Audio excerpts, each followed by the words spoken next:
Mga master, okay lang bang? Huwag niyong skip ang mga ads sa aking mga video kung okay lang mga master. Salamat sa solid na suporta po. Yon, what's up mga masters? Nandito na naman tayo sa panibagong araw, panibagong kabanata na naman ang pagsasama-samahan natin ngayon guys.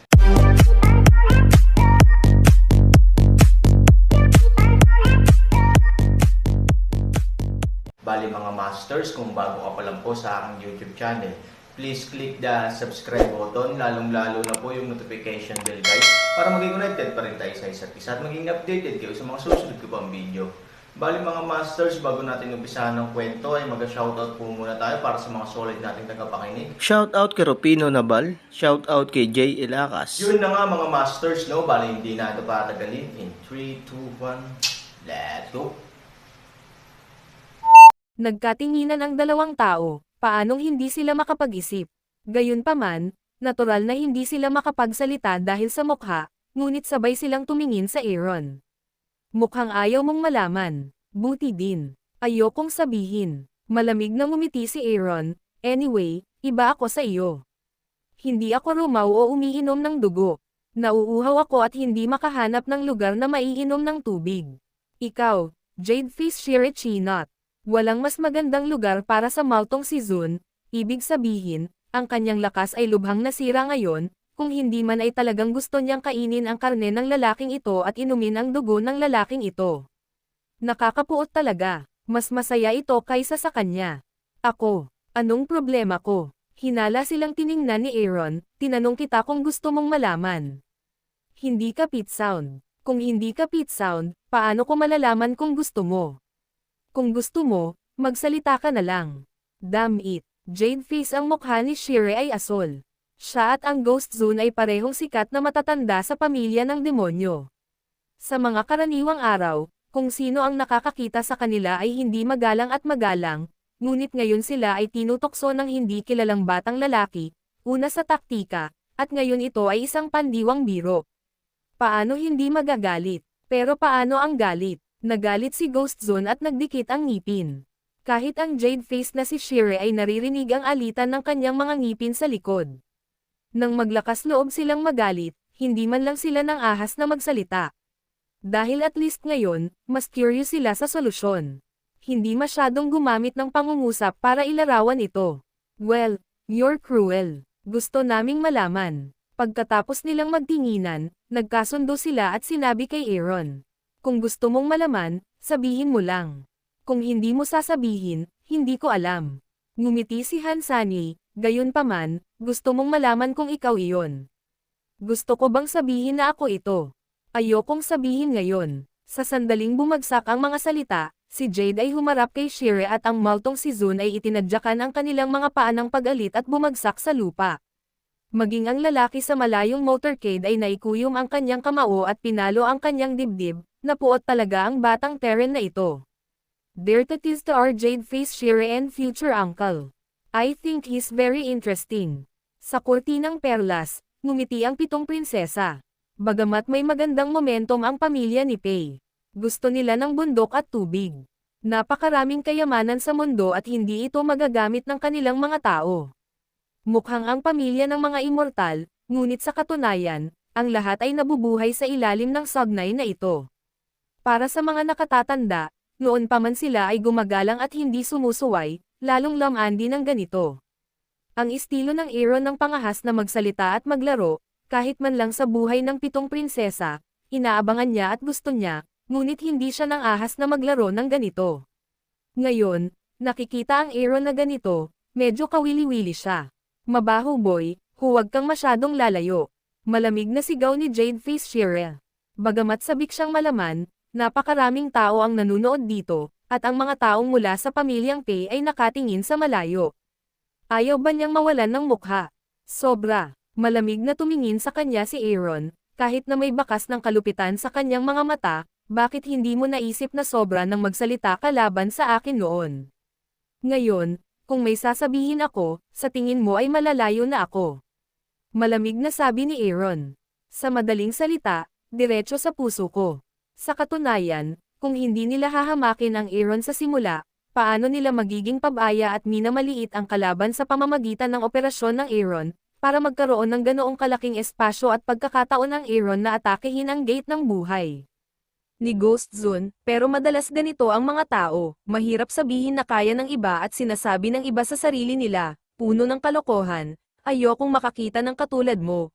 Pero tandaan mo boy, ang sinira mo ay respeto lang sa multo, huwag mong ipamukha na panalo ka na ng buo, gusto kitang patayin kahit anong mangyari. Oras, malamig na sabi ni Jade Face Shira, natatakot ako na hindi ka magtatagumpay, subukan mo, malamig na ngumiti si Aaron, sige, mabahong bata. Hiningi mo, nang bumagsak ang mga salita, ang mukha ng Jade na si Shira ay kumaway ng mahabang ruler sa kanyang kamay at gustong pumatay, sandali lang, bigla, sa oras na ito, sa perlas na kurtina ng pagmamaneho, ang 7 prinsesa ay biglang sumigaw. Mga master okay lang bang? Huwag niyong skip ang mga ads sa aking mga video kung okay lang mga master, salamat sa solid na suporta po. 7 prinsesa, nang marinig ang boses ng sarili niyang prinsesa, tumigil si Ian Shire sa kanyang momentum at tumingin sa likod ng kakaiba. Sa oras na ito, bumukas ang bid curtain, at dahan-daang bumaba ang 7 prinsesa mula sa sasakyan. Bagamat natatakpan ng belo ang kanyang mukha, nakakagulat na ang ganda ng kanyang mga mata. Kasama ng kanyang magandang mukha at mala-jade na balat, hindi lamang siya may kaunting misteryosong kagandahan, ngunit halos nakikita rin mula sa kanyang unang hitsura na ang kabuuan ay dapat na higit pa sa kagandahan. Nang makita ng katulong ang pagbaba ng 7 prinsesa, nagulat din siya. Kung tutuusin, ipinanganak na mayaman ang 7 prinsesa. Ang pulang lupang ito ay isang maruming lupain. Paano siya karapat-dapat sa gayong gininto ang katawan para tumuntong dito? Higit pa rito, ang mga halimaw ng Magic Cloud Ghost Town ay nagtitipon din dito. Ang mga babae ng pamilya ay hindi makikita ng gayong bastos na tao, lalo pa ang 7 prinsesa ng pamilya Pei. 7 princesses, medyo nahiya ang lalaki habang tinutulungan siya. Hindi siya pinansin ng ika-7 prinsesa, mahinahong bumaba sa kotse, at tahimik na tumingin kay Aaron gamit ang kanyang mga mata. 7 princesses, there's no need to talk nonsense with him. Although I'm broken by him, it doesn't mean na nanalo na siya. I can kill him anytime. Hintayin mo lang na kunin ko ang ulo niya at ibigay sa pamilya Pei bilang isang magandang regalo sa kasal. Nang makita ang 7 prinsesa, nasira ang estatwa ng multo ng walang kamatayang Diyos, bigla niyang nabawi ang kanyang dating espiritu at malamig na pinuri ang Aaron. Bagamat hindi siya gaanong nagsalita, tinitingnan ang hitsura ng koponan at tinutukoy ang mga ito, ang Aaron ay may lumahok sa isa o dalawa sa kanila. Ano? Nabugbog ang asawa ko at nagalit ang asawa ko. Hindi nagmamadali ang Aaron. Marahan niyang inipon ang kanyang lakas at ibinalik ang tingin sa 7 prinsesa. Bastard, kausapin mo ang ating 7 prinsesa at panatilihing malinis ang iyong bibig. Malamig na uminom si Shire sa mukha ni Jade. Hinamak ni Aaron ang umiti, hindi pinansin ang Jade na mukha ni Shire, at hindi naglagay ng 7 prinsesa sa kanyang mga mata. Dalawa lang ang prinsesa niya, sina Suying Xiao at Han Nayan. Ang iba, kahit dumating ang makalangit na haring si Lao Su, ano ang magagawa niya? Wala akong magandang asal sa pagsamba kasama ang Multozun.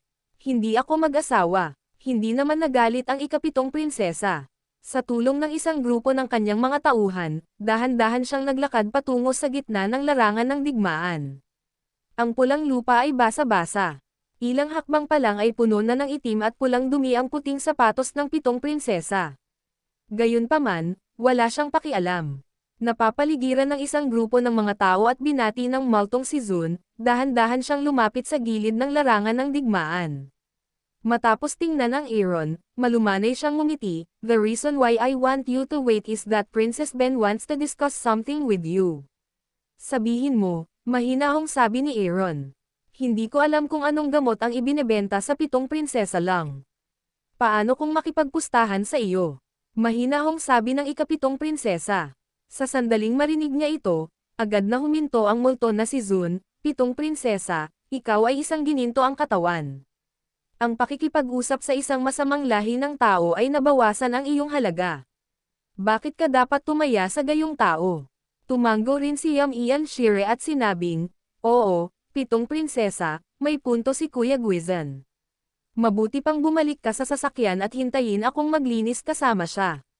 Bumulong din ang lalaking katabi niya, Princess 7, balik na tayo. How's it going? Gusto mo ba? Ang ikapitong prinsesa ay, hindi kinuha ang mga salita ng ibang tao. Tumingin siya kay Aaron at nagtanong. Napatingin si Aaron sa iba. Noong una, hindi siya interesadong makipagpustahan sa sino mang kalokohang prinsesa. Gayunpaman, nang makita ang labis na lumalaban na hitsura ni Yam Ian Shire at Ghost Zone, bigla siyang naging interesado. Mag-usap muna. Baka pumayag ako sa sandaling masaya ako. Oo naman, talaga nang bumagsak ang boses ni Aaron, galit na galit sina Yam Ian Shire at Ghost Zone. Shit, mabahong bata, where the fuck are you confident? My 7 princess want to bet you that it's a blessing na binuo mo sa buhay mo. How dare you say that? Galit ding umungal si Ghost Zone, itinuro ang Aaron at sinabing, ikaw anak ng aso, hintayin mo ako. Kailangan kong baliin ang iyong leeg at ilagay ang ulo ng iyong aso sa harap ng aking 7 prinsesa upang humingi ng tawad. Sa pagtingin sa dalawang kalakal na sobrang irritable at galit, ang Aaron ay hindi lamang nakaramdam ng takot, ngunit nakaramdam din ng katuwaan.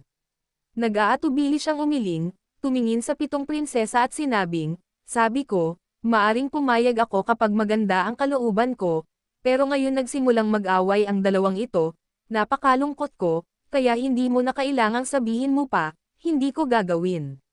Unless, sinabi ito ni Han Sanchen na may masamang ngiti sa kanyang mukha. Storytelling channel sa YouTube. Sa sandaling marinig niya ang salitang, unless, at tumingin sa masamang ngiti sa mukha ni Aaron, nalaman ni Yam Ian Shire at Ghost Zone na walang mabuting puso si Aaron. 7 prinsesa, huwag mo na siyang pansinin. Mga mababang antas lang siya, local ruffians at hooligans. Mahilig siya sa sugal o hindi. Jade face na nagmamadaling sabi ni Shire. Paulit-ulit na tumango si Ghost Zone at sinabing, oo, walang dapat isugal sa kanya. Siya ay isang namamatay na tao. Hayaan siyang mamatay at sumugal ng sapat sa hari ng impyerno. Maliban kung ano, hindi pa rin pinansin ng ikapitong prinsesa ang kanilang dissuasion, at kahit ang kanyang mga mata ay hindi gumagalaw kahit isang sentimo mula sa Aaron. 7 prinsesa, ito, walang magawa sina Yam Ian Shire at Guizan, ngunit hindi sila nilinggan ng 7 prinsesa. Alam nilang nakapagdesisyon na siya, kaya napalingon na lamang sila sa likod at tumitig kay Aaron. Han, huwag mo akong sisihin kung hindi kita babalaan. Ang 7 prinsesa sa pamilya ko ay nagsasaya lang. Parang kapag siya, nakita ko ang iba na nakikipag-away sa mga aso sa bahay, siya ay nagkaroon ng ilang interes, ikaw lamang ang aso, kaya mas mabuting iwaksi mo ang iyong mga malaswang pag-iisip, kung hindi, huwag mo akong sisihin sa pagiging bastos. Malamig na sigaw ni Jade Face Shire. Kung interesado siya sa akin gaya ng pakikipag-away ng aso, ako ay nakikipag-away sa aso. Ano ka? Malamig na ngumiti si Aaron. Sa madaling salita, direktang hinarang ang kay-abangan ni Yam Ian Shire. Hindi siya umutot ng matagal. Ang kulit mo, matalas ang ngipin mo at matalas ang bibig mo. Jade Face Shire ay natalo. Paano palampasin ng Aswang Zone ang pagkakataong ito na magtanghal sa harap ng 7 prinsesa? Sa partikular, diretso akong nabasag sa harap ng 7 prinsesa kanina lang, nahihiya ako. Nawala ang buhok ko. Ito ay hindi lamang ang kanyang sariling pay, kundi pati na rin ang kanyang sariling hita. Sa makatuwid, sa oras na ito, nais niyang hanapin ang larangan ng higit sa sinuman. Ang kanyang kalooban ay hindi pa kalmado noon, at gusto niyang maging sobrang irritable. Hindi nagsalita si Aaron, tumingin lang sa 7 prinsesa. Malinaw, hindi nagtagal na unawaan ng ikapitong prinsesa ang tawag sa Han 3,000 maliban kung, gusto mo bang humingi sila ng tawad sa iyo?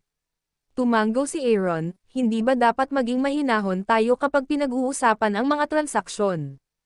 Hindi ba dapat tahimik, patas at makatarungan? Shit, Han, binabalaan kita, huwag mong itulak ang iyong ilong at mukha, at hilingin sa amin na humingi ng tawad sa iyo. Ano ka ba? 2 tao tayong may ulo at mukha sa pamilya ng demonyo. Ikaw na ang baalang humingi ng tawad sa amin. Kalokohan mo ang sinasabi mo. Nang marinig ang kahilingan ni Aaron, labis na nagalit sina Yam Ian Shire at Ghost Zone. May galit na hindi ka namin ginulo, pero sa halip ay pinuntahan mo kami. Makatitiyak pa nga ang Aaron na kung hindi dahil sa 7 prinsesa dito, Ang dalawang paninda ay gustong sumugod at kumagat at punatin ang kanilang mga sarili. Gayunpaman, ito ay napakahusay din. Hindi ba ito ang epektong gusto ng Aaron? Tama ka. Ngumiti si Aaron at tumango, kung gayon, ang 7 prinsesa ay bababa sa pwesto. Nang makitang kawili-wili pa rin ang Aaron, nawala ang kanilang galit.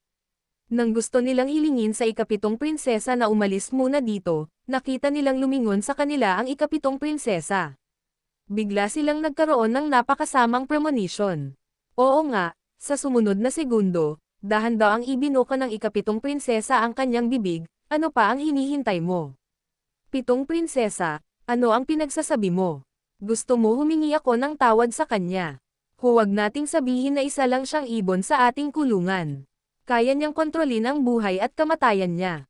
Anumang oras, pag-usapan na lang natin ang henerasyon, pati na rin ang mga nauna sa angkan ng demonyo. Siya ay isang tao lamang ng Central Plains. Jade mukha Shire tuliro at nalulumbay paraan. Tumango rin si Ghost Zone.